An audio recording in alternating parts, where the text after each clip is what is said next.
तुझा करून वाद गावो नाचो विठू तुझा करून वाद तिकडे सर्वमय गोविंद आनंद रे विठोबा झाला माझे मनी देखी जीविते सहित पाऊली न करी तपसाधन भक्तीचे सायास न करी तपसाधन भक्तीचे सायास हाची जन्मोजन्मी गोड भक्तीचा रस आनंद रे विठोबा झाला माझे मनी देखी लोचनी सहित पाऊली तुका म्हणे आम्हा प्रेमावले ते काही तुका म्हणे आम्हा प्रेमावले ते काही पंढरीचा रसा साठविला हृदय आनंद रे विठोबा झाला माझे मनी देखी लोचनी सहित पाऊली श्री पांडुरंगा सद्गुरू स्वामी श्री पांडुरंगा सद्गुरू स्वामी दयापाद पद्मे नमः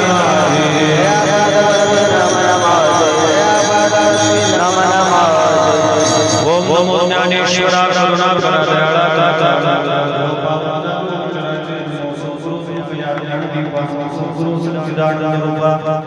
नमो सद्गुरु भक्त कल्याण मूर्ती नमो सद्गुरु भास्करा पूर्ण कीर्ती मस्तक ही पायावली या वारी संतांच्या हृदय सिंहासन करून या माझ्या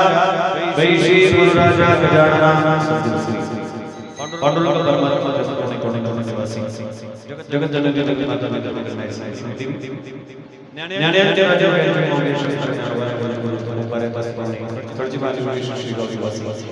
योगी सम्राट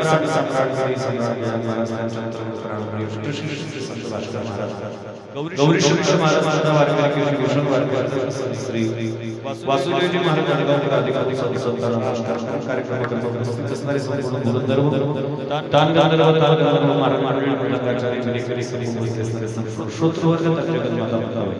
या सर्व नमस्कार कोणाचा ठिकाणी गेलो सर्विस वाटा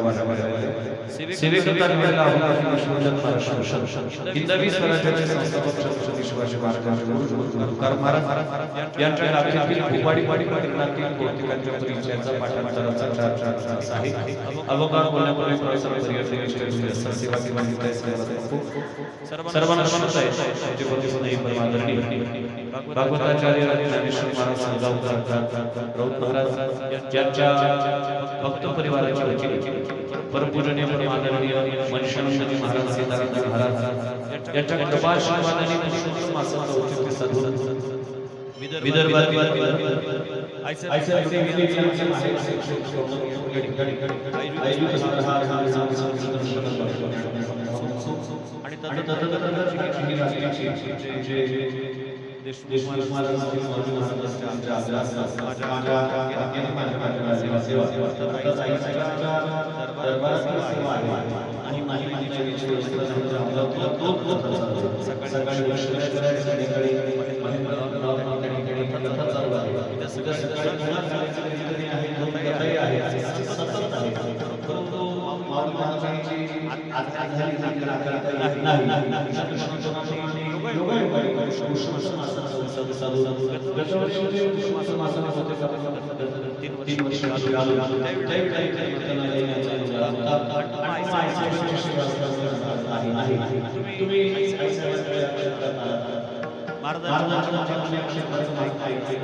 कथा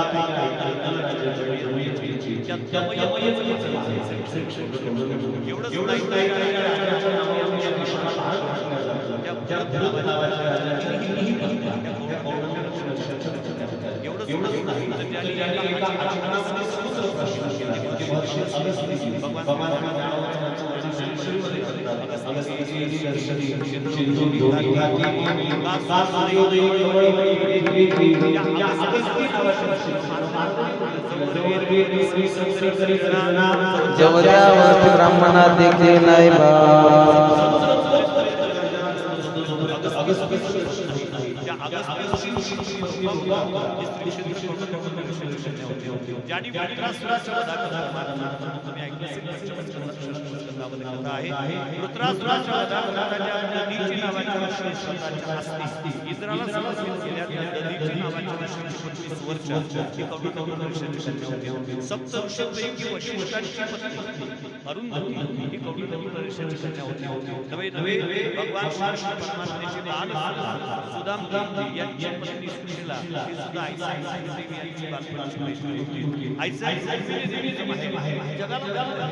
परंतु अशा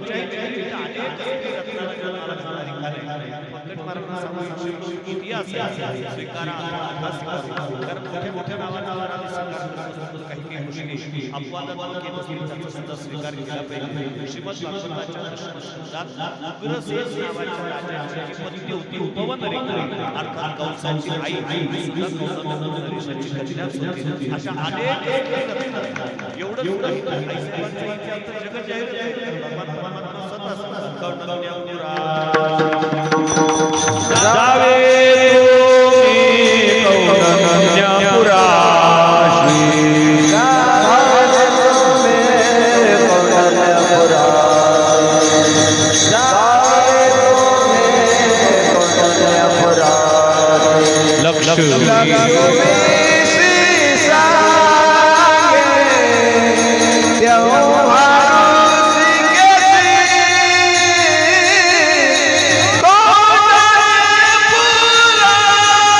आणि गौनन्य पुराशी जावी तुम्ही अवतार ज्यावेळेला सिद्ध होत आहेत त्यावेळेला भगवान परमात्मा लक्ष्मी देवीला सांगतात तुम्ही गौनन्यपूरला गेला पाहिजे मग मी तुमची व्यवस्था करतो अर्थात लक्ष्मी देवीचे जन्मस्थान श्री क्षेत्र गौनन्यपूर नुसती स्त्री रत्नाला जन्माला घालणारी खानच नाही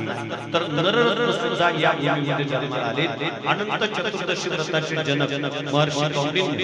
या महर्षी कौंडिन्यांची जन्मभूमी श्री क्षेत्र गौनन्यपूर त्यानंतर नाथ संप्रदायाचे चौरंगीनाथ या चौरंगीनाथांची जन्मभूमी श्री क्षेत्र गौनन्यपूर इथून खाली उतरल्यानंतर हा सभा मंडप आहे या सभा मंडपाला जी रूम दिसते ज्या ठिकाणी पुस्तकाचं दुकान आहे त्याच्या खाली जी समाधी आहे ती समाधी चौरंगीनाथांची चौरंगीनाथांचा जन्म कारण नाथ संप्रदायाची इतिहास परंपरा या गावात शोधलेली आहे नवे नवे नवनाथ कथासारामध्ये विचारही फार सुंदर आलेले आहेत राजा कृष्णांगर आणि शशांकराची कथा आलेली आहे स्वतःच्या सावत्र आईच्या पापी वासनेला बळी न पडल्यामुळे तिने कुंभांड रचलं आणि स्वपित्या करूनच त्याचा चौरंगा करून घेतला ते चौरंगीनाथ त्या चौरंगीनाथाची जन्मभूमी इथं समोर गेल्यानंतर सदाराम महाराजांची समाधी पाहण्याकरता भेटते वारकरी संप्रदायाचे अधिकारी संत सदाराम महाराज एवढा मोठा अधिकारी त्यांचा की भगवान पांडुरंग परमात्म्याचा समूह साक्षात्कार त्यांना झाला आणि भगवान पांडुरंग परमात्म्याने स्वतः त्यांना आश्वासन दिलं की मी सासरवाडी या नात्याने वर्षाकाठी 3 दिवसाकरता 3.5 दिवसाकरता गौनन्यपुरात येत जाईल कार्तिक पौर्णिमेचा शुद्ध पौर्णिमेचा काला पंढरपूरचा आटोपला चातुर्मास महोत्सव आटोपला की दुसऱ्या दिवशी जे प्रतिपदेला या ठिकाणी भगवान पांडुरंग परमात्मा प्रत्यक्षात येतात ही मान्यता आहे आणि गौनन्यपुरचा कार्तिक वारीचा काला आजही प्रतिपदेला होतो कारण पौर्णिमेचा काला पांडुरंग परमात्मा पंढरपूरचा आटोपतात आणि पंढरपूरचा काला आटोपल्यानंतर पांडुरंग प्रतिपदेला येतात नवे नवे हे शास्त्राची मान्यता आहे नवल ही शास्त्राची सुद्धा मान्यता आहे माझ्या माहितीप्रमाणे आरड पाटील राज्याचे गृहमंत्री होते त्यावेळेला त्यांनी ज्या पद्धतीने शासकीय महापूजा पंढरपुरात केल्या जाते त्या पद्धतीने पंढरपुरामध्ये सुद्धा प्रतिपदीची शासकीय महापूजा काही दिवसापर्यंत अजून चालू आहे की नाही? आता बंद आहे, चालू केली होती त्यांनी. अर्थात ही शासकीय आणि शास्त्रीय दोन्ही दृष्टिकोनातून मान्यता या भूमीची आहे. एवढंच नाही तर अनेक महात्म्यांची तपस्थली आहे. वैकुंठ परमपूजनीय संत कर्मयोगी संत श्री गाडगे बाबांच्या तपश्चर्येची भूमी श्री क्षेत्र कौंडण्यपूर आहे. त्यानंतर वंदनीय राष्ट्रसंत तुकडोजी महाराज यांच्या तपश्चर्येची भूमी श्री क्षेत्र कौंडण्यपूर आहे. मला सांगताना अभिमान वाटतो वैकुंठवासी तुकडोजी महाराज ज्यावेळेला निलंगाची यात्रा संपूर्ण लोकांमध्ये गेले त्या दिवशी बाबा या संस्थेचे सन्माननीय अध्यक्ष विद्यमान अध्यक्ष होते. नवे नवे आज गाभाऱ्यामध्ये ज्या विठ्ठल रुक्मिणीच्या मूर्तीचं दर्शन घेतो ते तुकडोजी महाराजांच्या हातात बसले मूर्ती आहे. जीर्ण झालेली मूर्ती तिथून खाली काढून ठेवलेली आहे. ती मूर्ती तुकडोजी महाराजांनी बसवली. अच्युत महाराज यांची तपस्या. अच्युत महाराजांना आधुनिक अधिपती म्हटलं जातं. त्यांनी निर्माण केलेलं सर्व भागवत असेल, प्राकृतामध्ये केलेलं वैवन्य, महाभारत असेल, वेदाचे 4 भाग असतील, जवळपास 135च्या वर अच्युत महाराजांनी जे लिहिले त्या अच्युत महाराजांच्या ग्रंथ निर्मितीचं क्षेत्र म्हणजे श्री क्षेत्र कौंडण्यपूर आहे. असे अनेक नररत्न आणि स्त्रीरत्नाला जन्माला ही विदर्भाची भूमी आहे. नदी आहे, वशिष्ठा नदी आहे, तिला वर्धा आपण म्हणतोय. अर्थात या सगळ्या भूमीला अत्यंत महत्त्वाचं स्थान आहे भगवान श्रीकृष्ण परमात्म्याला. अर्थात सौराष्ट्रातला देव महाराष्ट्रात प्रथम जो आला तो कुंडीनपुरात त्या ठिकाणी आला. तर या ठिकाणचे गाव सुद्धा त्याला अनुकूल अशा पद्धतीचे मार्गांच्या मुखातून विषय येईल व आला असेल. आईसाहेबांच्या रुक्मिणी स्वयंवराच्या निमित्ताने भगवान पांडुरंग परमात्मा भगवान श्रीकृष्ण परमात्मा कुंडीनपुरात या ठिकाणी आले. त्यावेळेला कुंडीनपुरात आले त्यावेळेला भगवंताला राहण्याकरता राजवाडा वगैरे या ठिकाणी शिल्लक राहिलेला नव्हता. त्याचं कारण तितकंच महत्त्वाचं होतं कारण शिशुपाल नवरदेव बोलून आलेला होता आणि शिशुपालाच्या सोबत होते कोण कोण? जरासंध होता, विदुर होता, ताम्रप होता, शाल्व होता, विविध होता, काशी नरेश होता, आदी सगळेचे सगळे आले होते. आणि मग राजा भीष्मकाची काही राजवाडे आहेत जे काही जनवासाची व्यवस्था केली होती त्यांनी आटून टाकली होती. भगवंताकरता काही शिल्लक राहिलेलं नव्हतं. आश्चर्य वाटण्याचं काही कारण नाही. आजही पंढरी क्षेत्रात आपण गेलो गेस्ट हाऊस सर्व असते. शिशुपाल, दंतवक्र, विदुर, पौंड्र, शाल्व सगळे सर्किटच असतात. सर्किट हाऊस आजही निष्ठावान वारकरी पंढरपुरात जात ते रावटी देऊनच राहतो. भगवान पांडुरंग भगवान श्रीकृष्ण परमात्मा सुद्धा या ठिकाणी तसेच झाले. मी त्यांचं मूळ धरून परमात्मा माझे गुरु वैकुंठवासी श्रीधर स्वामी महाराज यांच्या गावांवर या स्थानाचं महात्म्य सांगत असताना ते ठिकाणं दाखवून द्यायचे. सध्या जो वर्धा नदीवरचा पूल आहे साधारणतः त्यांच्या अभ्यासानुसार भगवान श्रीकृष्ण परमात्म्याची रावटी तिथं असायची. त्या ठिकाणी भगवंत रावटी येऊन थांबलेले होते आणि त्या रावटीमध्ये सुद्धा भगवंताचं राजकारण. कारण कीर्तिनामा नावाच्या ब्राह्मणाने त्यावेळेला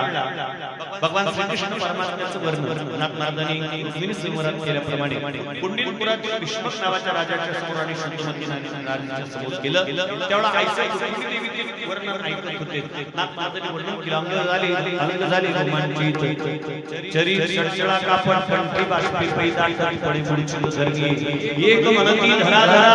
एके पालके घालती वारा एकी भंगी हे सुंदरा कृष्ण कीर्तनी झडपाट अशा पद्धतीचं जे वर्णन केलं ती घटना या अर्थात आईसाहेबांचं जन्मस्थळ त्याचा जर विचार केला तर बाजूला असणारी ती टेकडी आहे जिला सध्या भीम टेकडी म्हटलं जातं. वास्तवात ती भीष्मक टेकडी आहे. त्या भीष्मक टेकडीवर आईसाहेबांचा जन्म या ठिकाणी झाला आणि ती लीला कीर्तिनामा ब्राह्मणाच्या मुखातून आईसाहेबांनी ऐकली आणि आईसाहेबांनी ऐकल्यानंतर आईसाहेब मूर्छित पडलेले आहेत. त्यावेळेला भीष्मकाच्या लक्षात आलं की माझ्या कन्येने भगवान श्रीकृष्ण परमात्म्याला मनामन ओढलेलं आहे. एक वाक्य सांगत पाहून प्रेम कोणी करेल. ऐकून केलेलं प्रेम महत्त्वाचं असतं कारण पाहून जे प्रेम केलं जातं ते चांबड्यावर भाळलेलं असतं आणि ऐकून जे प्रेम केलं जातं ते गुणावर भाळलेलं असतं. परंतु चांबड्यावर भाळून जे प्रेम केलं जातं ना ते टिकण्याची शाश्वती नाही कारण सौंदर्य चांबड्याचं सौंदर्य टिकत नाही आणि गुणाचं सौंदर्य कधीच कमी होत नाही. ते वाढतच आणि अशी स्थिती ज्यावेळेला भीष्मकाच्या लक्षात आली भीष्मकाने आईसाहेब भगवान श्रीकृष्ण परमात्म्याला आ देण्याचं निश्चित केल्यानंतर रुक्मिणी आडवा आला आणि त्याचं कारण एक महत्त्वाचं होतं कारण शास्त्रीय दृष्टिकोनातून भीष्मक या शब्दाचा अर्थ आहे मोठा समुद्र महान समुद्र आणि आईसाहेब रुक्मिणी देवी म्हणजे मूर्तिमंत लक्ष्मी लक्ष्मी निघते कशातून? समुद्रातूनच निघते, कारण तिला सुद्धा 6 मुद्रात म्हटले गेले आहे. मुद्रा नाम लक्ष्मी, ती त्याच्यातून निघाली आणि ती वाढते कुठं? वाढते तिथं शुद्ध मध्ये असे तिथं. पण अडचण अशी आहे, रुक्मिणी देवी जरी भीष्मकाची कन्या असली तरी अगोदर 5 भाऊ आहेत. रुक्मी, रुक्मबाहू, रुक्ममाली, रुक्मकेशानी, रुक्मभद्र, हे 5 भाऊ आहेत. त्याच्यापैकी पहिला रुक्मी म्हणजे काय? समुद्र मंथनातून ज्या पद्धतीने पहिल्यांदा विषच बाहेर आला, त्या पद्धतीने हे एक प्रकारचं विषच बाहेर आलेलं होतं. तो रुक्मी म्हणजे रुक्मिणी भीष्मकांना सांगितले, बाबा मी माझ्या बहिणीला जोडून आलो. भीष्मकांनी सांगितलं, बाबा कन्यादान करण्याचा अधिकार बापाचा असतो, तू कसा काय सोडून आला? तेव्हा भीष्मकाला गुरुमठ शब्दामध्ये उत्तर दिले रुक्मिणी, बाबा तुमचं म्हणणं बरोबर आहे, पण बापाला जेव्हा अक्कल नसते तेव्हा मोठा भाऊ या नात्याने माझी काहीतरी जबाबदारी आहे. रुक्मी म्हणजे काय? असं जर कोणी प्रश्न विचारला तर सरळ सांगा, बापाची अक्कल काढणारा जो नाही का, त्या काळात एकच होता, परत होता, त्याचं नाव विचारचं बदनाम झालंय. आता घरोघरी रुक्मी झाले. प्रामुख्याने विदर्भात त्याची जागा बऱ्यापैकी झाली. तुम्ही काही बोलू नका, हो तुम्हाला काही कळत नाही. त्यावेळेला आईसाहेबांच्या समोर प्रश्न फार महत्वाचं वाक्य आहे. पुन्हा विश्वभूषण न्यायाने महाराजांच्या नावातून समोर येणारच आहे. त्याच्या अधिकारावर गदा आला नाही, पण एक महत्वाचा मुद्दा मला तुम्हाला मांडायचा आहे. आईसाहेब जे विचार करतात, बाप अनुकूल आहे पण असमर्थ आहे आणि भाऊ समर्थ आहे पण प्रतिकूल आहे. आता काय काय पाहिजे? आपण घरा सोडवून महाराज अजूनही आमच्या महाराष्ट्रात सध्या मुख्यमंत्री पद जरी असलं, याच्या अगोदर तरी आम्हाला मुख्यमंत्री पद भेटलं असलं ना, तरी आमच्या महाराष्ट्रात विदर्भाचा आध्यात्मिकही अनुशेष आहे आणि आर्थिकही अनुशेष आहे. त्या अनुशेषाच्या मागचे हे सगळ्यात महत्त्वाचे कारण आहे. जे समर्थ असतात ते प्रतिकूल असतात, म्हणजे समर्थ असतात ते प्रतिकूल असतात आणि जे अनुकूल असतात ते असमर्थ असतात. आणि कधी कधी समर्थ अनुकूल असूनही फायदा हो नाही, त्याचे दुष्परिणाम आम्ही अजूनही भोगतो. अजूनही आम्ही आईसाहेबांच्या पावलावर पाऊल टाकण्याचा प्रयत्न करत नाही, त्याचे दुष्परिणाम आहेत. आईसाहेबांनी विचार केला, आता आपण काहीतरी केलं पाहिजे आणि जगाच्या पाठीवरचं पहिलं फिल्म आईसाहेब रुक्मिणी देवीने लिहिलंय. अत्यंत महत्त्वाचं आहे. 7 श्लोकांनी युक्त आहे. हे 7 श्लोक हे सप्तपदी सूचक आहेत. पैकी पहिल्या 6 श्लोकामध्ये भगवंताच्या षड्गुण ऐश्वर्याचं वर्णन केलेलं आहे आणि 7व्या श्लोकामध्ये आईसाहेबांनी स्वतःचा निश्चय व्यक्त केलेला आहे. त्या पत्राचं वैशिष्ट्य आहे, त्या पत्रामध्ये मर्यादेचं माधुर्य आहे आणि वास्तवाचं सौंदर्य आहे. किंबहुना त्या पत्रातले ते शब्द, ते पत्र भगवान श्रीकृष्ण परमात्म्याच्या कृपेचं पात्र बनलेलं आहे. आईसाहेबांनी पहिल्या श्लोकामध्ये आई भगवान परमात्म्याला फार सुंदर लिहिलं. रुक्मिणी वाच चत्वारं भुवन सुंदर सुंदरांगे निर्विशेष कर्णवै हरिप्रतापं रूपं साक्षात्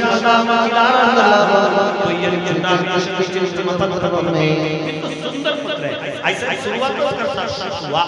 कुठल्या शब्दापासून सुरुवात करावी, शब्दपेठ कशी असावी हे आईसाहेबांकडून शिकलं पाहिजे. श्रुत्वा म्हणजे देवा मी तुला पाहिलं नाही, तुला ऐकलंय. आणि काय ऐकलं तुझ्या संदर्भातलं? रूपान नाही, श्रुत्वा गुणा,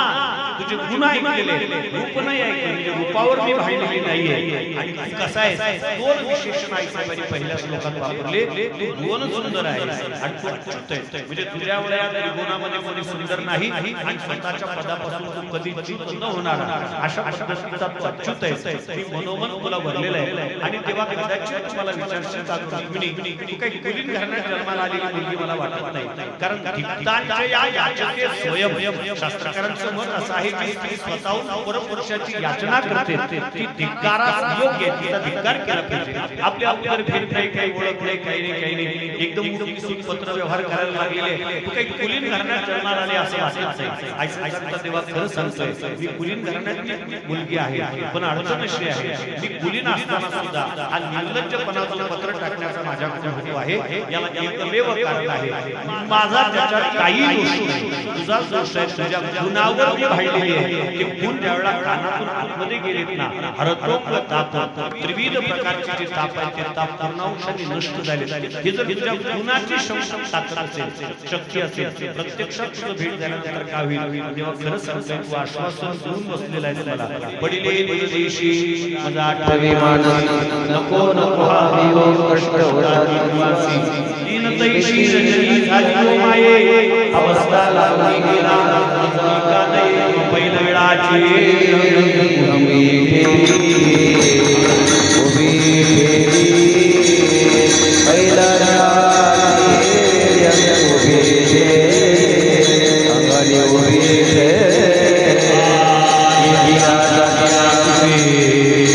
येतिया जातिया पुसी विठ्ठल केवतारी माये येतिया जातिया पुसी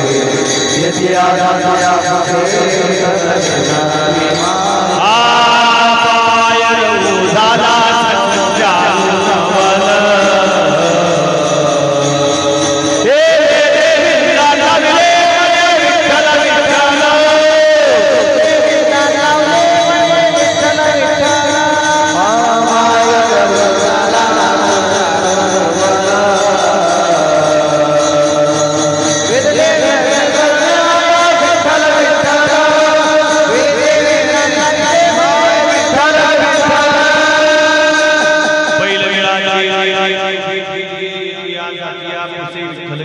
माये पाय दादा सच्चा नवल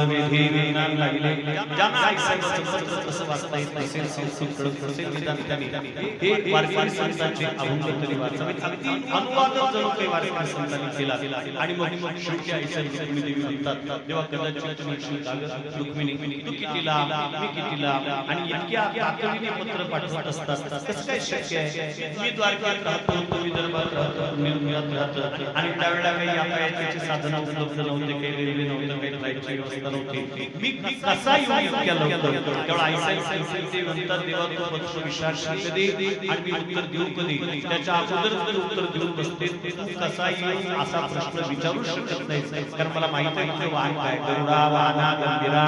येगा दातारा बाप आत्मा दिनगरा श्री विठ्ठला वाहन आहे आणि येण्याकरता तुला काही वेळ लागणार नाही आणि म्हणून आईसाहेबाच्या या पत्रामुळे भगवान परमात्मा सौराष्ट्रातून पहिल्यांदा महाराष्ट्रात म्हणजे विदर्भात आले आणि एवढंच नाही सरसेश्वरी कृष्ण अवताराचा उपसंहार आणि विठ्ठल अवताराचा उपक्रम करत आईसाहेब रुक्मिणी देवीच्या सांत्वना करतात भगवान पांडुरंग परमात्मा अर्थात कृष्ण रूप घेऊन पंढरपुरात आले आणि तिथं पांडुरंग रूपाने कायमस्वरूपी महाराष्ट्राचा आराध्य दैवत म्हणून आले कारण पावन पांडुरंग क्षिती एका दक्षिण द्वारावती तेथे विराजे श्री विठ्ठल मूर्ती नामी ज्योती पंढरी पंढरपुरात कायमस्वरूपीचा देव या ठिकाणी चौला योग करायचा रुक्मिणी देवीचे आणि त्या आईसाहेबाच्या या मंदिरामध्ये आपण या ठिकाणी भागवताची कथा श्रवण करत आहात आणि तदंतर्गत ही रात्रीची कीर्तन सेवा माझ्या वाक्याने माझ्या वाट्याला सेवेकरता निवडलेला अभंगाच्या भूमिकेचा जर विचार केला तर अभंगाची भूमिका अत्यंत सुंदर आहे जगत खूप बारे भगवान पांडुरंगाच्या दर्शनाकरता मंदिरामध्ये जातात भगवान पांडुरंगाचं दर्शन घेतात आणि भगवान पांडुरंगाच्या पुढे उभे राहतात भगवान पांडुरंगाच्या पुढे जेव्हा उभे उभे राहतात तेव्हा देवाच्या मनामध्ये संशय आला की दर्शन घेतल्यानंतर कधी थांबत नाही पण आज थांबले काहीतरी कारण असणार आणि म्हणून पांडुरंग परमात्मा तुकोबाराला विचारतात महाराज काय कसं काय थांबले दर्शन घेऊन तेवढा तुकोबाराने सांगितलं देवा थांबण्याच्या मागचा माझा उद्देश आहे मला तुझ्याशी चर्चा करायची मला तुझ्याशी बोलायचं आहे देवाला फार भार वाटतं तुकोबारासारखे संत जेवढा देवाशी चर्चा करण्याचा विषय काढतात त्यावेळेला तुकोबारासारखे संत हे देवाशी बोलत असताना प्रपंच विषयी संसार विषयी स्वतःचं रडगाणं कधी सांगणार नाही कारण तुकोबारांनी स्वतःच्या घरावर एक पाटी लावली होती आणि त्या पाटीवर मजकूर होता माझ्या भेटीकरता येणाऱ्यांना माझ्या भेटीकरता येत असताना पहिल्यांदा ती पाटी वाचावी त्या पाटीवरचा मजकूर वाचावा आणि तो मान्य असेल तरच माझ्या घरात पाय टाकावं आणि त्याच्यात मजकूर लिहिला होता तो मजकूर फार महत्वाचा होता नका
नाही म्हणजे स्वतः कोणाशी बोलताना प्रपंचविषयक बोलत नाही कारण त्यांनी नियमच केला होता बोलण्याची नाही आता देवाविन काही देवाशिवाय बोलायचं नाही बोलायचं देवाविषयी बोलायचं देवाशीच बोलायचं याच्या पलीकडे नाही आणि ते तुकोबाऱ्या देवाला म्हणतात तुझ्याशी बोलायचं मग काय सांगतील देवा बाबा काय करावं कळणार भाकर काय कळणार बिझी लग्न काही आवश्यक जुळणार असा विषय देवाला बोलावं असं कोणीतरी बोलणारा भेटावा भगवान परमात्मा सुद्धा अर्जुनाला गीतेत म्हणतात अर्जुन म्हणतो देवा कदाचित तुला राग आला असेल माझा का अरे युद्धाची परिस्थिती निर्माण झालेली आहे दोन्ही सैन्य समोर उभे आहेत आणि मी तुम्ही सर्व प्रश्न विचारतोय की ब्रह्म किंमत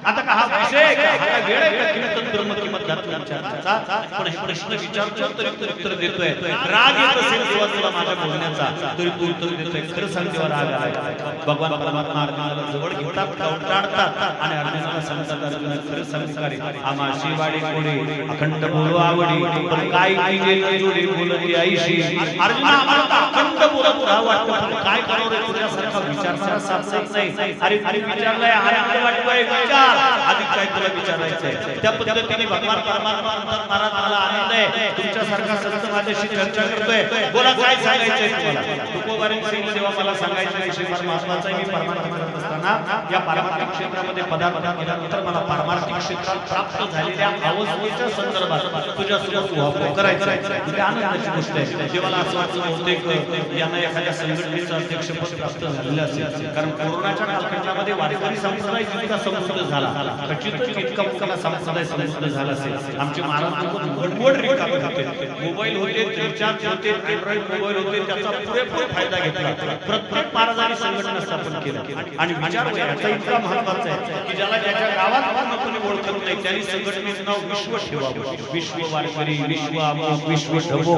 आणि त्या संघटनेचे संस्थापक अध्यक्ष ते त्याच्यानंतर मग कार्यकारी अध्यक्ष वेगळे मग जिल्हाध्यक्ष वेगळे तालुका अध्यक्ष वेगळे कोरोना जर अधिक काही काय चालला आता मोहल्ल्याचे अध्यक्ष घराचे अध्यक्ष नियुक्ती पत्र मोबाईल असे सगळे अध्यक्ष झाले असते म्हणजे तुम्हाला काही पद प्राप्त झालं का तुकोबाऱ्यांनी देवा अरे तुम्हाला स्वभाव ओळखलेला दिसत नाही तुला तर माहिती आपला नियम काय परमेश्वरीपणा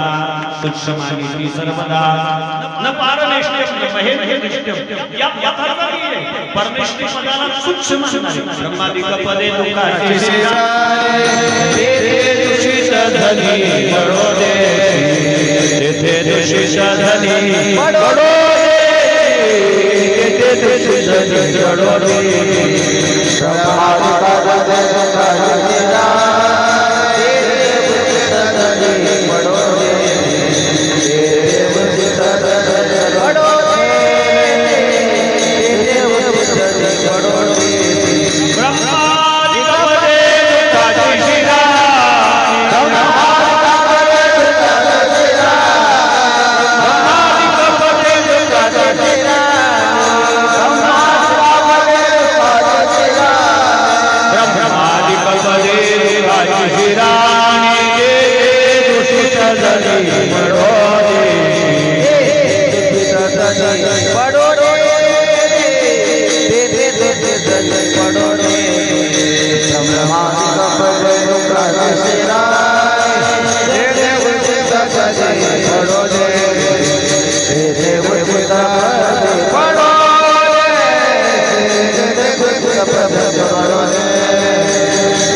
परमार्थ करता करता या स्थितीपर्यंत आलोय कोणत्या कामनाई कामनाई कामनाई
काम नाही जातो पायी कामा फावल्या त्या करू चेष्टा निश्चय दृष्ट्या वैसुनी माझा आता कर्तव्य संपलंय एक वाक्य बोलतो पहा या जगतामध्ये दोन क्षेत्रामध्ये कार्यरत असणारे लोक पाहण्याकरता मिळतात एक प्रापंचिक आहे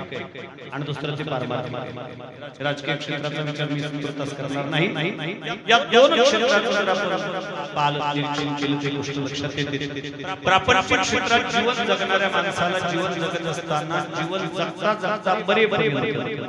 काम नाही झालो पायी कामा असं वाक्य उच्चारण्याचा नैतिक अधिकार नाही त्याचं एकमेव त्याचं आयुष्य संपतं पण काम शिल्लक असतं बऱ्याचदा लोक जे नोकरीवर आहेत ते म्हणतात मला बस 6 महिने रिटायर 6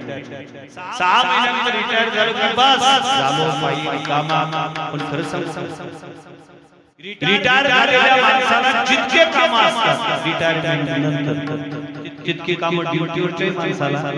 ते ड्युटीवर असताना दांड्या मारू शकतात रिटायर झाल्यानंतर कोणत्याच कामाला दांडी मारू शकत नाही तर दुपारचं ताटच नाही भेटत अशी परिस्थिती आहे शेवट काम असतात बरेच कुठलंच काम नाही बसायचं आणि खायचं बसायचं मी नाही त्याची ऍक्शन करून सांगतो बसायचं आणि मध्ये तोच रिकामी जागा सोडून मग खायचं म्हणतो त्याच्यात तुम्ही टाकायचं काय टाकायचं बसायचं काय खायचं मुलाच्या सुनेच्या नातवाच्या नातीच्या शिव्या खायच्या एकच काम असतं त्याला व्यवस्थाच नाही पण पारमार्थिक क्षेत्रातला माणूस ज्या दिवशी नेटाने पारमार्थ करतात ना त्याच्या मुखातून शब्द बाहेर पडू शकतात काम नाही त्याच्या मुखातून शब्द बाहेर पडू शकतात कृतकृत्य झालो त्याच्या मुखातून शब्द बाहेर पडू शकतात पूर्ण केला मनोरथ हे संसारिक माणसाला म्हणता येण्याची व्यवस्था नाही कोणा वाईट वर्ष गोसाईकर एक वाक्य बोलायचे गोसाई पर सुंदर बोलायचे गोसाईपणाचे प्रपंच आणि परमार्थातला फरक एका वाक्यामध्ये स्पष्ट करा असं मला तुम्ही सांगितलं मी त्याला सरळ सांगितलं प्रपंच त्याला म्हणतात जो कितीही नेटाने केला तरी त्याच्यात पूर्ण विराम कधीच नसतो नाही अर्धविरामही नसतो असते ते फक्त आणि फक्त प्रश्नार्थ चिन्ह त्याला म्हणावं प्रपंच आणि जो तातडीने केल्यानंतर एक दिवस पूर्णत्वात जातो त्याचं नाव परमार्थ अनेकांचा पूर्ण झाल्याचा उल्लेख आहे आणि प्रपंच रावणासारख्याच अपूर्ण राहिल्याचा उल्लेख आहे ज्याच्याकडे सगळं काही होतं परंतु मर्दाना जेव्हा त्याला विचारण्यात आलं त्यावेळेला त्यांनी सरळ सांगितलं मी माझ्या जीवनात सगळ्या गोष्टी केल्या पण माझे काही इच्छा अपूर्ण आहेत शारोदकं मधुरोदकं भुजभुजं ज्योतिषं स्वर्गं प्रतिमानतां हतां संपादायामि त्यांनी केलेल्या प्रतिज्ञा होत्या शारोदकं मधुरोदकं मी समुद्राचं पाणी गोड करेन नाही शक्य झालं भूतभुजं निर्धुतं ज्योतिषं मी दिव्यावरची ज्योत आहे त्याच्यावरचा धूर नाही सांगेन नाही शक्य झालं मी सोन्याला सुगंध आणेन ही प्रतिज्ञा होती नाही शक्य झालं आणि स्वर्गाला जाण्याकरता शिड्या तयार करेन ही माझी प्रतिज्ञा होती ह्या प्रतिज्ञा मी पूर्ण करू शकलो नाही मग रावणाचा जर प्रपंच पूर्ण होत नसेल तर तुमची आमची काय गजगज कारण संपूर्ण त्रैलोक्यामध्ये 9 निधी धन आहे त्या 9 निधी धनापैकी 8.5 निधी धन एकट्या कुबेराकडे आहे अर्धा निधी धनाचा जर विचार केला तर अर्धा निधी धन जगात आहे त्याच्यापैकी पाव निधी धनाचा एकटा मालक रावण होता लंके माझी घरी घरी घरी आई का सांगत असे संख्या जैशी तैशी जगत तुकोबरा अंदाजे बोलत नाही जशीच्या तशी सांगतो म्हणतात मला इतकी सगळी संख्या सांगायची नाही तुकोबरा म्हणतात कोटी घरी जे जे काशाची तांब्याची एक कोटी घरं काशाची एक कोटी घरं तांब्याची आणि आता सरकारने आता पंतप्रधानांनी ज्याच्यावर मनाई केली आहे खरेदी करायची त्या 24 कॅरेटचे 7 कोटी घरं ज्याच्या नगरात होते त्याचा संसार जर शेतीला गेला नसेल पूर्णत्वाप्रत गेला नसेल तर आम्ही सरपंच झालो किंवा ग्रामपंचायतचे सदस्य जिल्हा परिषदेचे सदस्य झालो काय शेतीला जाणार आहे तुकोबारे म्हणाले देवा मी पारमार्थिक जीवन जगतोय आणि त्या पारमार्थिक जीवनातील ही माझी उपलब्धी आहे काम नाही आणि असे जेव्हा तुकोबारे बोलले तेव्हा देवाला घेऊन आलं देवाच्या डोळ्यात अश्रू आले तेवढा रडायला लागले तुकोबारे देवाला विचारतो देवा का रडता तुम्ही तेवढा तुकोबारेला देवाने सांगितलं महाराज तुमच्यासारख्या महात्म्याने अशा पद्धतीचे स्वेच्छानिवृत्तीचे अर्ज जर आमच्या दरबारामध्ये टाकले आम्हाला विचारणार वारकरी संप्रदायाचे एकमेव संत आहे जगत तुकोबारे जे देवाशी कित्येकदा भांडले आणि भांडणाचा विषय काय होता जिल्हा परिषदेचं तिकीट की पंचायत समिती नाही भांडणाचा विषय हा होता तुझी आज्ञा कशाने आणि शीर काय पायाविने तेव्हा मान्य श्रेष्ठ आहे तेव्हा मला मान्य आहे संपूर्ण शरीरामध्ये शीर सर्वांगा प्रमाण पण यथाविधी करचरण बाकीच्या अवयवाला मानायचं जर शीर असलं ना तर आम्ही पायावर तेव्हा मला मान्य आहे विद्वानांची डोके चालतात पण चालण्याचं काम डोक्याला करावं लागतं का पायाला विद्वानाची डोके चालतात पण चालण्याचं काम पायालाच करावं लागते तू जर डोका असेल तर आम्ही पायावर तू जर सोना असेल तर आम्ही अलंकार आहोत हे अलंकार नामी तुकामणी तैशी आम्ही अनेक अरे देवा अरे आम्ही आहोत म्हणून आमच्या भावी तुझं देवपण असं असणारे तुकोबारे आता म्हणतात माझं कर्तव्य संपलं आणि मग देवाला घेऊन आलं तेवढा तुकोबारे सांगता देवा देवाच्या बोलण्याचा विपर्यास केला मी जे बोलवायचे सत्य माझं कर्तव्य संपलंय देवा पण माझं कर्तव्य जरी संपलं असलं तरी माझी आवड मात्र अजून शिल्लक आहे आणि मग देवाला थोडं बरं वाटलं म्हटले महाराज मला आवड शिल्लक आहे त्या आवडीच्या माध्यमातून तुम्ही काय करणार तुकोबारा आवडण्याच्या पहिले करुणानवाद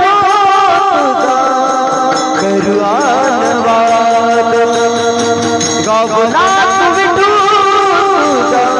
करुणानवाद गगनात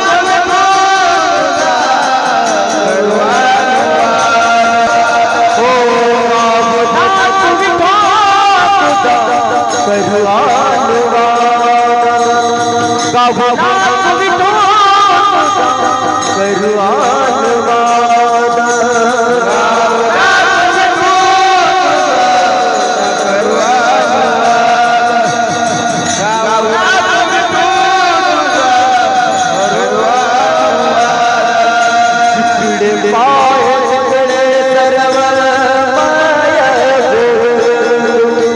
जिकडे पाय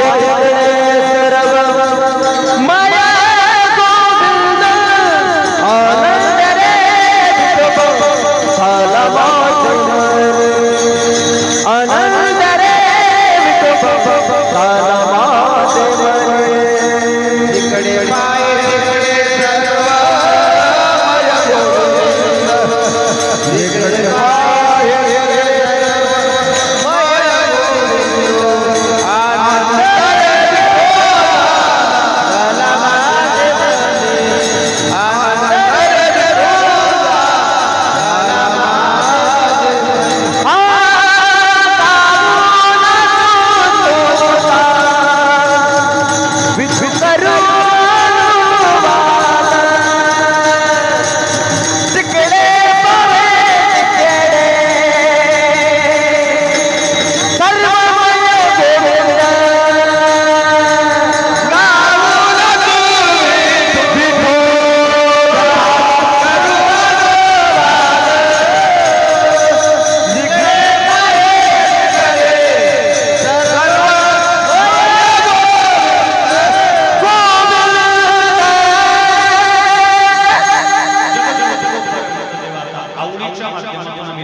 आणि तुझा अनुवाद करून वास्तवामध्ये ह्याच्या तीन गोष्टी असतात हे तीन स्वतंत्र संप्रदाय गवा स्वतंत्र संप्रदाय नाचला स्वतंत्र संप्रदाय आणि अनुवाद गुरु हा स्वतंत्र संप्रदाय गावया संप्रदायाच्या धुरीवर नाचल्या संप्रदायाच्या धुरीवर हनुमंत आणि अनुवाद गुरु या संप्रदायाच्या धुरीवर गोपिका वा भगवान वेदव्यास आणि गीतेच्या दहाव्या अध्यायामध्ये अर्जुन भगवान परमात्मा म्हणतो तेव्हा हे तत्वज्ञान तू आता सध्या मला सांगते ना तुम्ही पहिल्यांदा ऐकूया शब्द असा भाग नाही एरवी नारदा खंड जवळ आहे आणि पुही ऐशी शिवचनी गाई आम्ही लहान असताना नारदाच्या राजवाड्यात यायचे असंच काहीतरी गात होते तेव्हा पण दुर्दैव आमचं ते वेळी बुद्धी विषय विखे घालली होती त्यावेळेला आमच्या बुद्धीमध्ये विषयाचं विष होतं आणि आम्ही त्यावेळेला ते तत्वज्ञान सोडून देऊन गीत सुख की ऐकू आम्हाला संगीताचाच आनंद मिळत होता तत्वज्ञानाचा नाही ही त्रिभुवनी गमन नारदा हाती विना सदा नाथी परंपरा हनुमंताची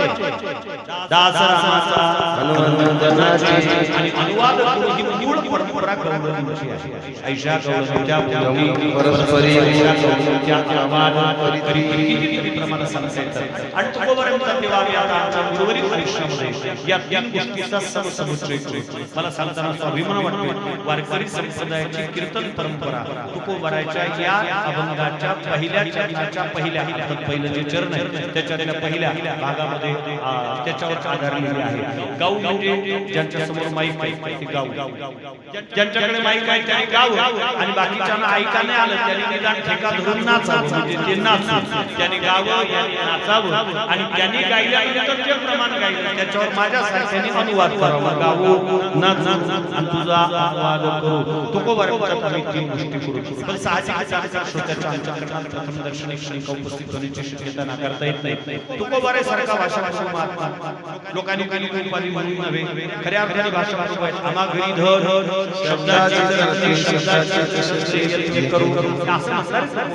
आणि अशा तुकोबाराने अभंग रचना करत असताना गाऊ शब्दाचा प्रयोग करावा आणि तो मोगम ठेवावा गाऊ नेमकं काय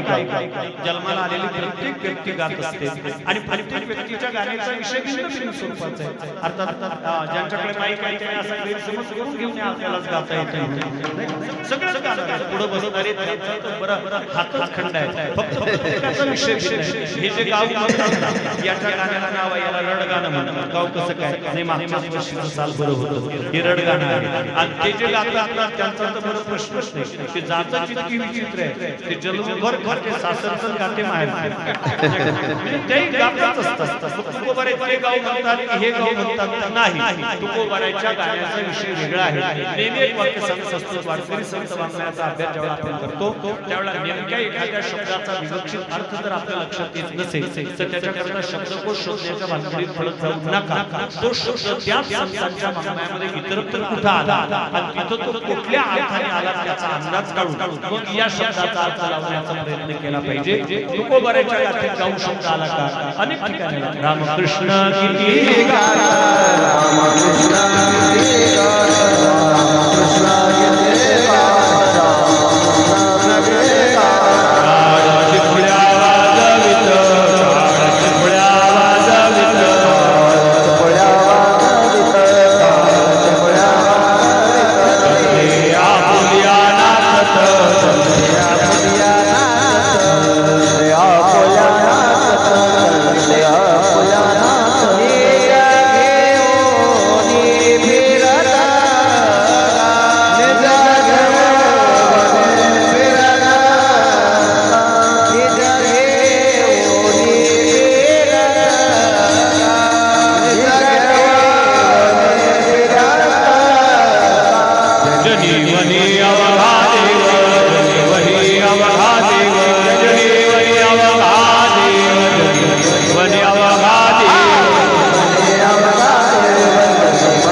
एक गाऊ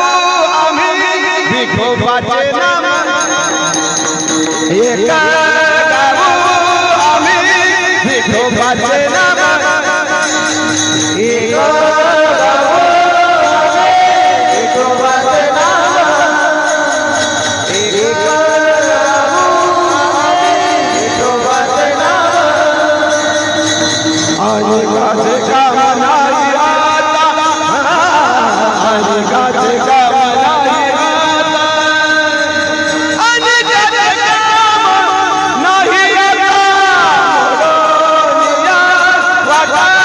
सुख्या मनुष्यर मोडोनिया वाटा सुख्या मनुष्यर आणि गाजे काम नाही आणि गाजे काम नाही मोडोनिया वाटा सुख्या मनुष्यर मोडोनिया वाटा सुख्या मनुष्यर तुझे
सांगितलं इतके प्रमाणात गाऊ म्हणजे काय एक तर नाम एक तर लीला गायला लीला चरित्र पवाडे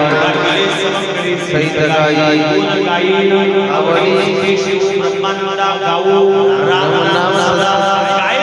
भगवंताचं नाम भगवंताच्या लीला भगवंताचे गुण आणि कशा करता आवड आहे कारण आपण पहिल्यांदा बोललोय तुकोबरांकडे माझी गरज संपलेली आहे पण गरज संपलेली असताना गायचं आहे ते फक्त आवडी करता गायचं आहे किंवा केले नारायण रांगदा माझी वाणी तुझे वर्णी गुणना आईचे देई प्रेम साई कळा वरची मागणी सुद्धा ते म्हणून तुकोबरांकडे तेव्हा आवडीच्या माध्यमातून आपले नाम गाऊ आणि तुझ्या लीला ठीक आहे अधिक काय कुठली नाचू नाच कशा करतात नाच कारण काय मला सांगितलं भक्ती क्षेत्रातले नाचणे हे अविभाज्य अंग आहे पारमार्थिक क्षेत्रात उतरलेल्या प्रत्येक व्यक्तीला गाण्याबरोबर नाचताही आलं पाहिजे फक्त त्या नाचण्याला मर्यादा आहेत त्या मात्र सांभाळल्या पाहिजे पारमार्थिक क्षेत्रातल्या लोकांनी नाचावं का न नाचायला काय झालं आमचा बाप नाचतो आणि किती नाचतो कृष्ण अवताराचा नाचला नवल नाही विठ्ठल अवतार सुद्धा नाचला कारण कृष्ण अवतारामध्ये त्यावेळेला भगवान परमात्मा गोकुळातल्या गल्लीमध्ये फिरायचा त्यावेळेला म्हणायचं तुझ्याकडे काही तुमकडे नाही ते सगळं नाही बाबा त्याला ऐकायला घेतो तुझ्याकडे काय आहे म्हटलं आमच्याकडे ताक आहे चालेल मला देखील तुला ते चोरी केलं मोठीच आहे तर ते लोक ताकच देते त्यावेळेला त्या गोडूनी विचार करायचा जैतून तू पुण्यावरून तर कटलं पण ताक तरी फुकतात का द्यायचे म्हणजे कन्हैया आम्हाला असं कळलं तुला नाचता येते म्हटले हो मग नाचून दाखव भगवान पांडुरंग भगवान श्रीकृष्ण परमात्म्याला गवळणीला नाच म्हणावं आणि ज्ञानोबाने वर्णन करतात उभा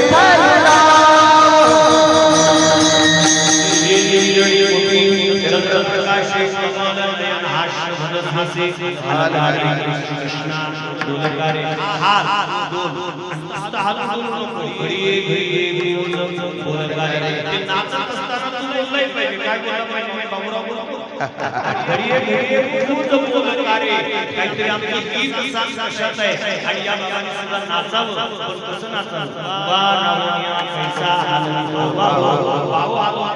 हात हलवत होता पण वर नाही उल्लेख नाही त्याच्यामध्ये आता आम्ही नाचतो सुरुवात तिथून होते तसं नाही नाचण्याला परवानगी आहे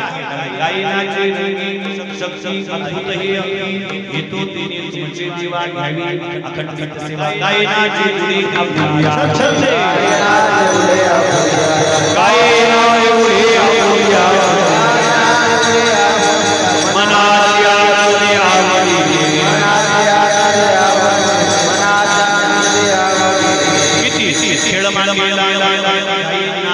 वैष्णव भाई नाचण्याची परंपरा किती नाचायचं नामदेव कीर्तनकारी नामदेव कीर्तनकारी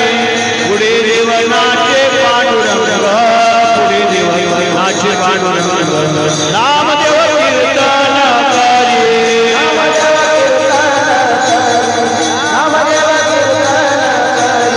पुढे देव नाचे पांडुरंग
पांडुरंग काय होतं नामदेव महाराजांच्या कीर्तनामध्ये सुंबाचा करडोळा रक्ताची लंगोटी नामा वाळवटी कीर्तन करी अशा स्थितीमध्ये नामदेव महाराजांचं कीर्तन चालू आणि त्या कीर्तनामध्ये पांडुरंग परमात्मा नाचायचे आणि किती नाचायचे नाचता नाचता देवाचा गळा पितांबर नाचता देवाचा गळा पितांबर नाचता देवाचा गळा पितांबर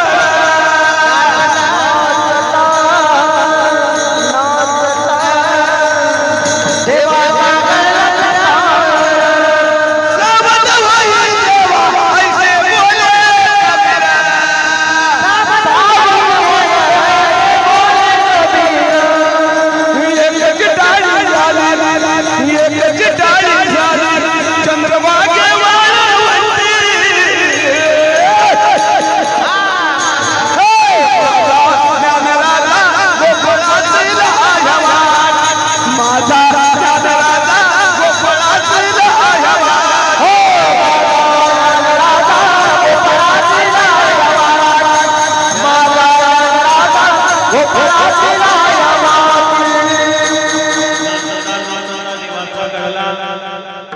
दुपट्टा नाही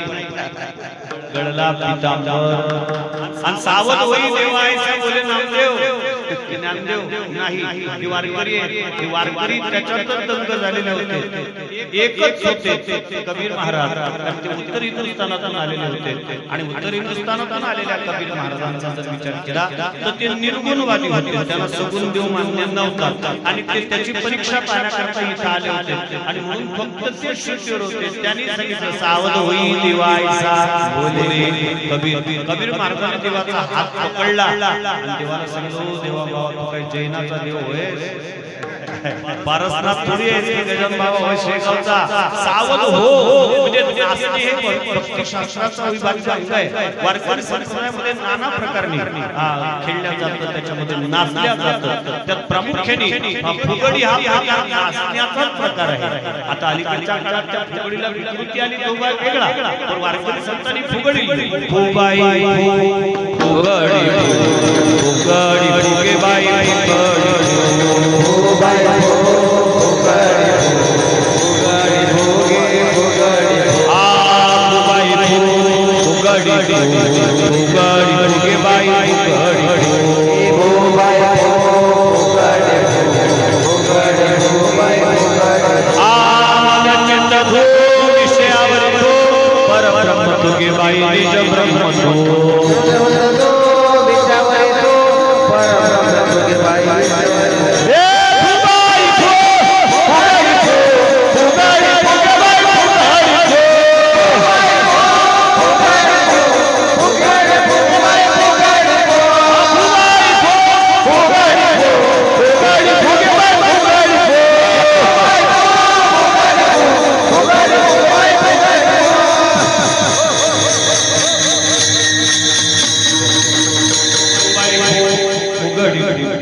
संप्रदायाच्या परंपरेमध्ये फुगडी खेळत असताना एकमेकाशी फुगडी खेळणारे फुगडी खेळून झाले एकमेकाचं दर्शन घेतात त्याचं कारण आहे परब्रह्म फुगे बाई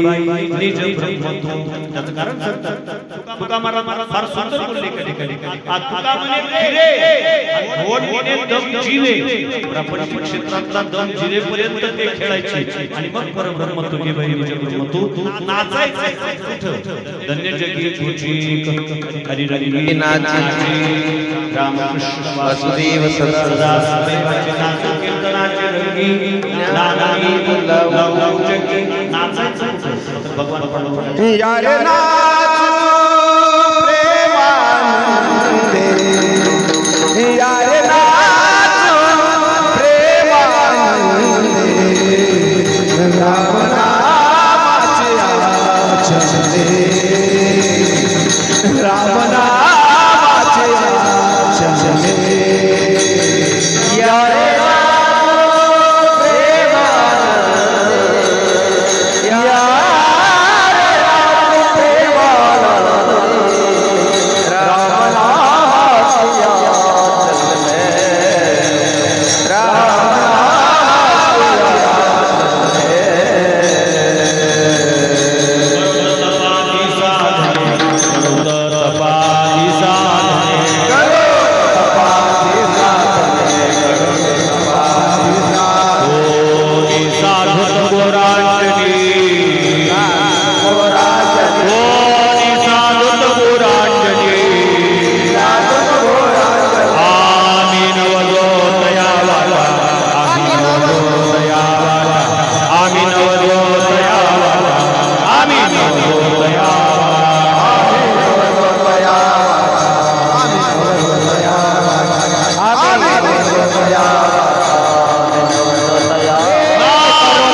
नाचो पंढरीचो हो हो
कोणी साधवत पुराणपणे कोणी पुराणपणाची व्रत करावे आमचं काहीच म्हणणं नाही आम्ही नवजोत या वाटा आम्ही त्या रस्त्याने जाणार नाही नाचो पंढरीची वाटा नाचू कीर्तनाचे रंगे नाचू कीर्तनाचे रंगे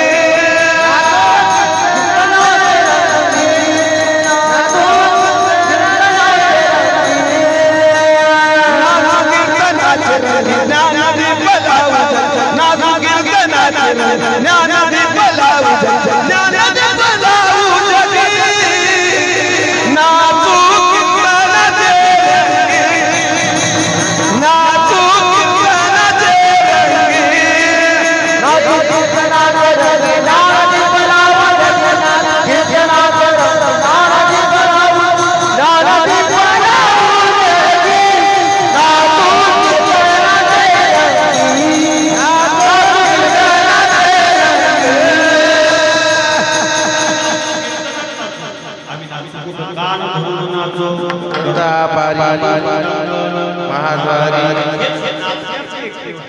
प्रापंचिक क्षेत्रातही नाचल्या जातात आणि पारमार्थिक क्षेत्रातही नाचल्या जातात मी माफी मागून बोले प्रापंचिक क्षेत्रात नाचल्या जातात ते आनंद मिळावा म्हणून नाचल्या जातात आणि पारमार्थिक क्षेत्रात जे नाचल्या जातं ते आनंद मिळाला म्हणून नाचल्या जातं त्या आनंदाची अभिव्यक्ती मिळावा म्हणून जे नाचतात ते पिऊन नाचतात आणि मिळाला म्हणून जे नाचतात ते अगोदरच पिलेले असतात फक्त पिण्याचा फरक वेगळा आहे नाचतात जो बोले मैरा गाई तो तिने छंदे नाचे गाई माझे ब्रह्मरस सेविला आहे तो केविला आहे आवरला आणि म्हणूनच तुकामध्ये प्राप्त होती तर हे अनुभूती येते आणि म्हणून तुकोबाराय म्हणतात आम्ही नाचू कारण प्रापंचिक क्षेत्राच्या अश्लील गाण्याच्या याच्यावर नाचल्या जातं त्याने काम केंद्र उद्दीपित होतात आणि भगवत नामचिंतनाची साधना करून जे नाचल्या जातात एका जनार्दनी गाता हरीचे नाम निमाली इंद्रिय विषय सरली काम ही स्थिती प्राप्त होते किंवा सर्व कामाचा तुकामध्ये झाला पुढे राहिला यावा जावा नाच अधिक काय आणि अनुवाद कारण अनुवाद ही परंपरा गौरवण्याची कोकणातल्या लोकांना दुपारच्या वेळेला एकत्रित चर्चा करायची आणि कसे चर्चा करायची एकी एकटाची असोली एकटा विश्वी विश्वागार होनी हास्तेकाची गमला वाहनंदन वाचवज अमला बोलत एक विषय तो सगळा हरी एक विषय तो सगळा हरी एक विषय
लोकाचारी त्याची कीर्ती गायली पूर्णांतरी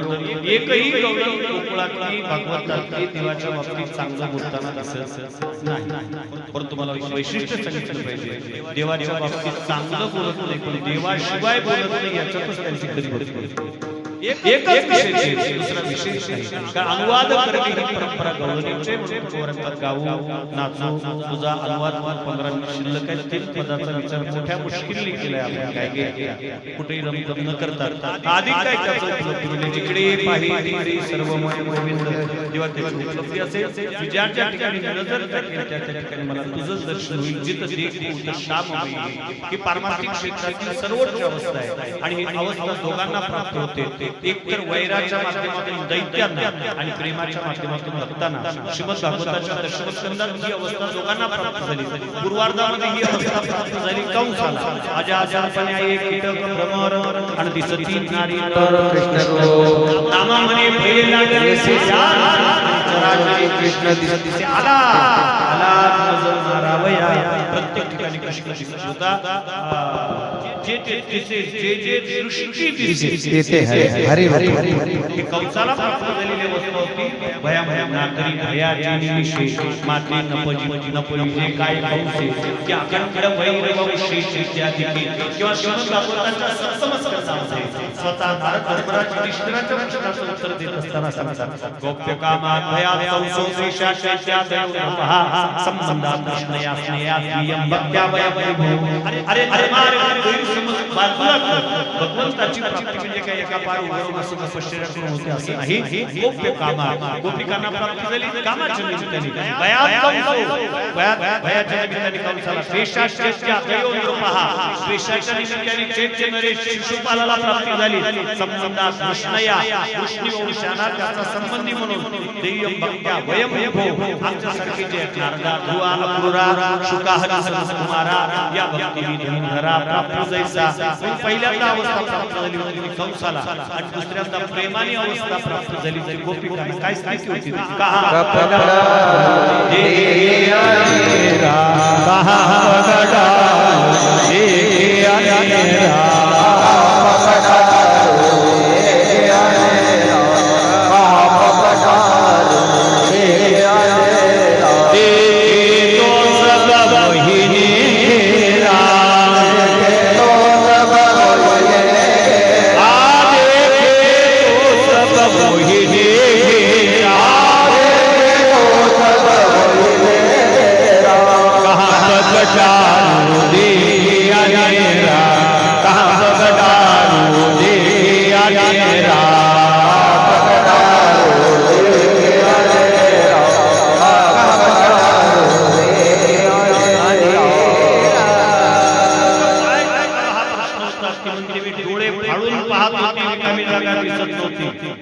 गोपिकांमध्ये आपल्यामध्ये काही जास्त फरक नाही की डोळे फाडून पाहत होते देवाशिवाय तुला जागा दिसत नव्हती. आम्ही डोळे फाडून पाहत होतो देव दिसत नाही. एवढाच फरक आहे आपल्या काय. आणि त्यांना ही अवस्था प्राप्त झाली जिकडे पाहे सर्वमय गोविंद फक्त प्रेमाच्या माध्यमातून. आणि म्हणून जगत जगत गोपाऱ्या देवाला म्हणतात मला प्राप्त झालेली अवस्था काय आनंद विठोबा झाला माझ्या मनी. आनंद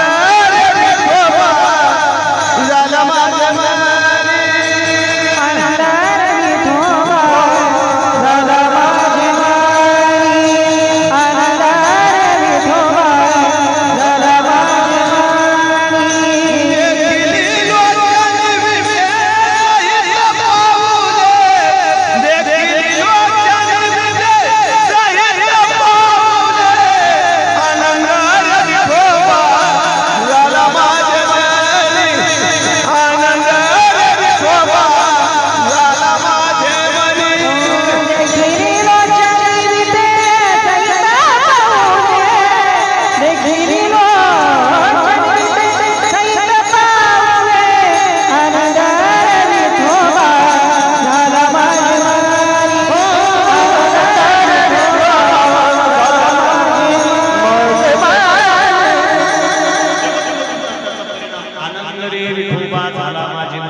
आपले शब्द प्रयोग करेल.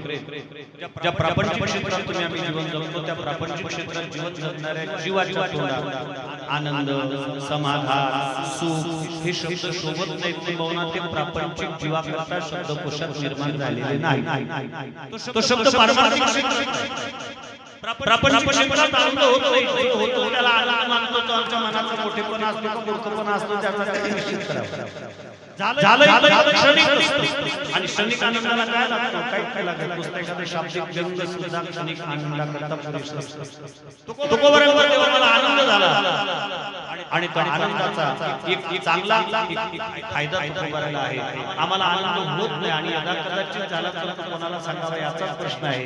कारण अशा व्यक्तीला जवळ आम्हाला सांगितलं पाहिजे ज्या व्यक्तीला आमचा आनंद ऐकून आनंद होईल. आमच्या अवतीभोवती असणाऱ्या लोकांचा जर विचार केला तर आमच्या अवतीभोवतीची लोक आमचा आनंद ऐकून आनंदित होण्याऐवजी आनंद ऐकून दुःखी होणारे जास्त तुकोबार आहेत. त्याच्या बाबतीत भाग्यवान आहेत. तुकोबाराला आनंद झाला आणि कोणाला सांगावं हेही त्यांना कळतं. आणि मग ते देवाला म्हणतात आनंद रे विठोबा झाला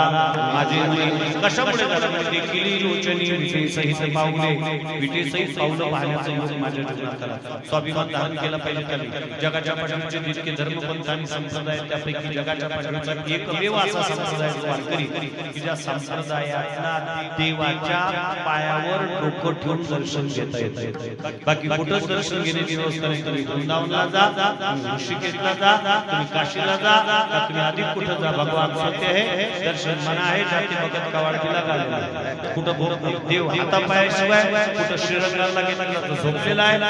कुठं पडदे एका सेकंदाला लागतात, दुसऱ्या सेकंदाला बंद होतात. हा एकमेव देव आहे. वाट पाही उभा भेटीची आवडी कृपाळू तातडी उतावी. पण कोणाची वाट नाही पाहत. औषधाची नाही. तुका म्हणे ऐशी आर्तजाची म्हणी आणि त्याची चक्रपाली वाट पाहे. तो वाटही पाहतो, त्याच्या पायावर डोकं टेकवता येतं. आणि त्यापेक्षा एक सोचं वाक्य बोलतोय वारकरी संप्रदायामध्ये देवाचे चरण जितके महत्त्वाचे मानले जातात की मौना त्याच्यापेक्षा अधिक पटीने त्याच्या पायाखालची वीट महत्त्वाची मानल्या जाते. ज्ञानोबाचा अभंग आहे की वाराणसीला यात्रा जाईल प्रयाग माझं सगळे तीर्थ पाहिजे परिमल वीट नवेल विठोबा त्या पायाची वीटनी कैबा होईल.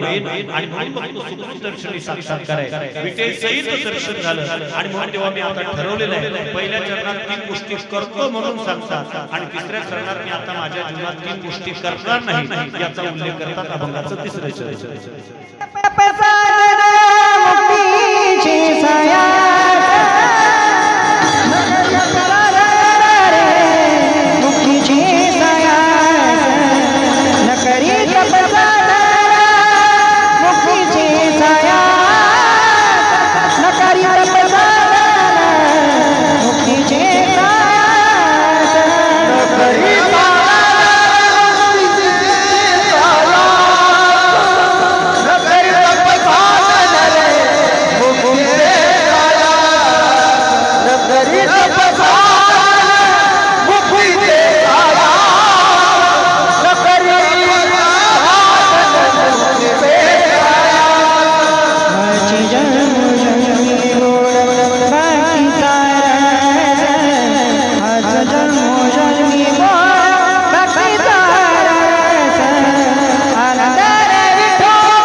ज्ञानोबा सुंदर ज्ञानोबा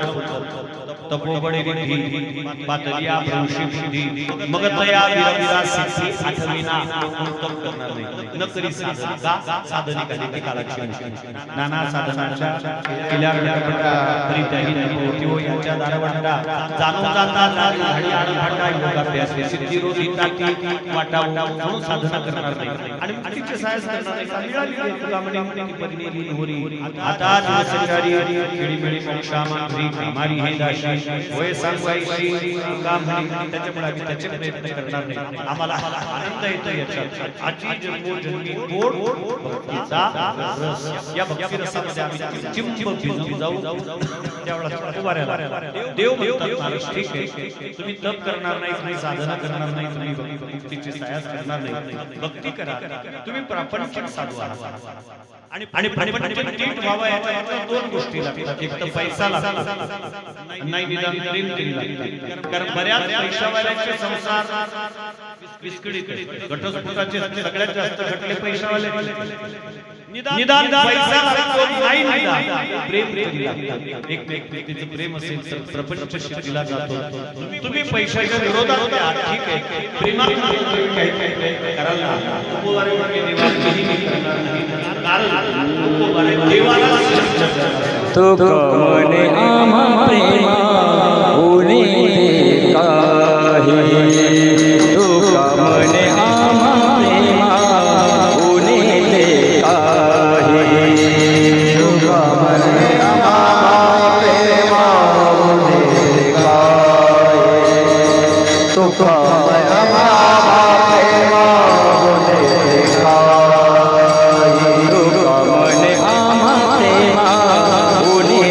काही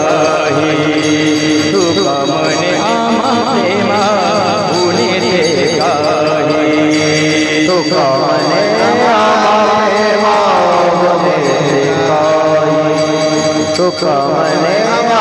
प्रेमा कमने